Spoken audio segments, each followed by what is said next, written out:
Today we're going to test if a cheap camera can be cinematic. This is the Sony NEX-6. I got it on Facebook Marketplace for $100. And I'm going to be trying to get the exact same shots out of this camera and the Sony a7 III so you guys can see a direct comparison of a $2,000 camera versus a camera that you can pick up for around $100.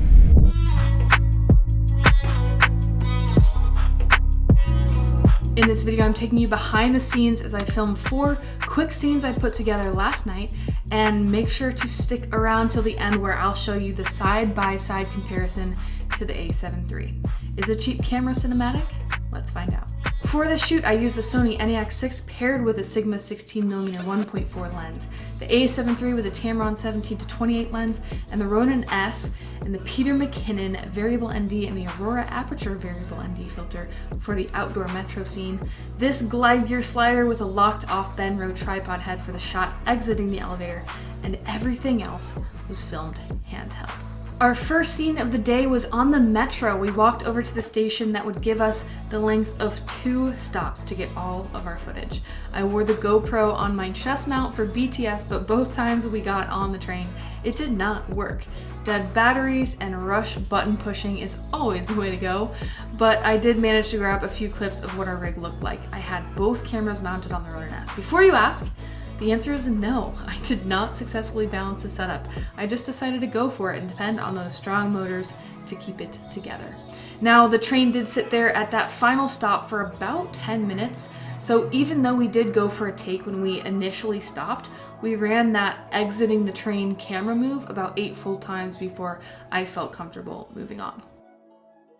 Hold on, come here. I need to make sure I'm in focus. Okay, that's your mark. I shot everything today on manual focus, and without a larger monitor for both of these cameras, I was a bit nervous. Plus, I couldn't find the peaking function on the NEX-6 before the shoot, so I didn't turn on peaking for the a7 III either to make it, fair. I have since found the focus peaking function on the NEX-6. That would have been helpful.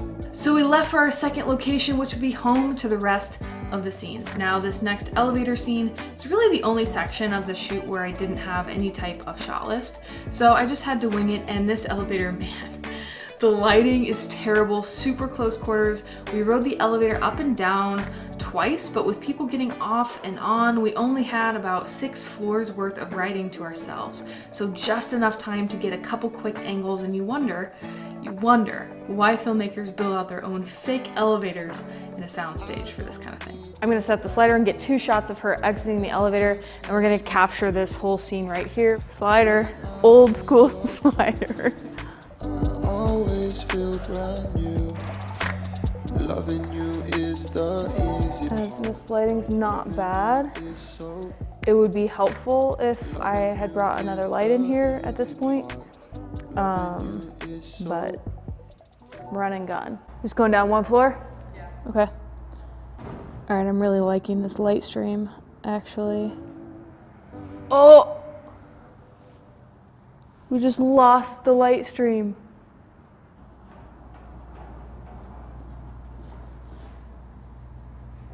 We lost the whole light stream as soon as the elevator door closed. Sometimes things work out in your favor, other times they just don't. When you're shooting super quickly by yourself, all you can do is work with what you have. This is actually true often when I'm shooting by myself with clients. Sure, I have the equipment to create a certain lighting situation or a mood or a tone, but I don't have the time, so we just have to roll. And that was certainly the case today. To get a more cinematic look, I wanted to create some atmosphere. On set, people use these expensive hazers, so today I'm using a $20 fog machine from Target. Fog is more of a special effect look, while haze hangs in the air longer and doesn't look like smoke or a fire is happening. But haze is expensive, so if you move fog around and wait for the perfect moment, it can work as haze, which adds depth to your shot, adds a tone or a mood. And I should have had a flag with me to waft the fog over to the other side for a more even spread, but can I say it enough? Run and gun. It's just like all on that side. Okay, ready? And go. Even though I'd love to have light beams streaming in through those windows, I have no way of accomplishing that, especially so quickly. With that in mind, I'm pretty pleased with the result of this shot. So we're moving on out to the fire escape, and on our way over there, we actually liked the silhouette we were getting from this doorway. So we quickly grabbed that shot and then went outside for the final scene. There was no space for the BTS cam out there for the first shots, so I'll just run those now. Apologies that you're not gonna get to see the behind the scenes.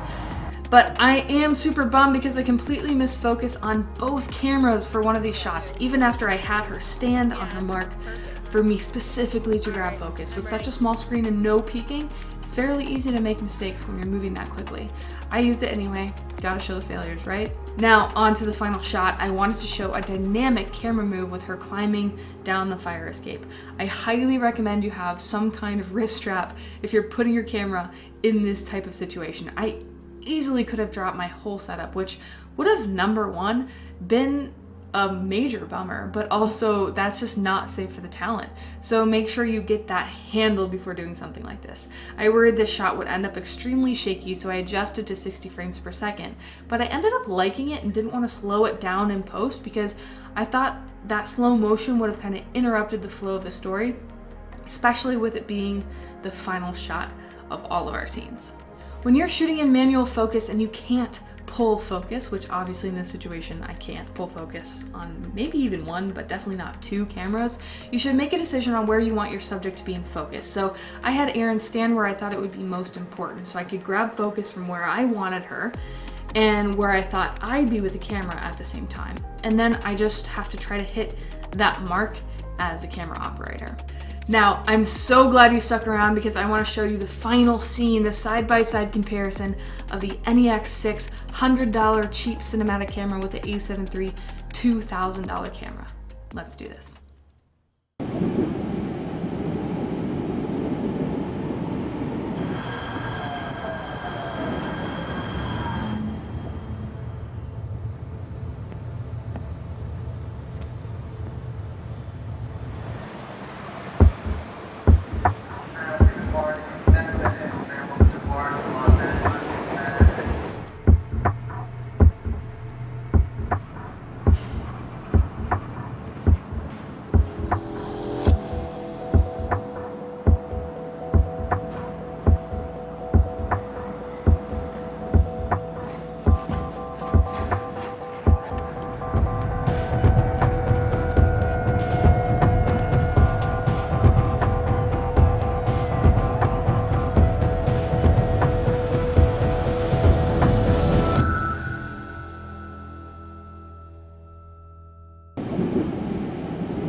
I'm surprised with how well some of these shots held up against the A7 III. Actually, a few of them, I can't even tell which camera is which, especially when you're talking about watching it full speed all the way through, and when you're talking about viewing it on the phone, which, let's be honest, most people are. For the first time, I thought about investing in gear in a different way. I don't believe this footage would have looked as good if I'd filmed on a $30 lens, even if I paired that lens with a more expensive camera like the A6600. So let's say you have a $500 total all-in budget to get started building out your kit. After comparing these images, I might say you should look for a cheap used camera from the brand you know you want to use down the line, and buy a nice compatible lens that will work with the camera you're getting now and the one you know you'll want to upgrade to when you save the money. Maybe that's after you've landed your first couple clients and built out a bit more of a portfolio. If you want to see a video on how to set this camera up for YouTube videos like this, or see the BTS of filming a client project on this cheap $100 cinematic camera, let me know in the comments. Also, let me know how you thought the two cameras compared. And if you like this video, you can hit all those buttons. But if you really want to help, go ahead and watch this playlist I put together for you. If you liked this one, I know you're going to love all of the content over there. Just go over there, go ahead and click it. Yeah, that one. All right, I'll see you in the next one.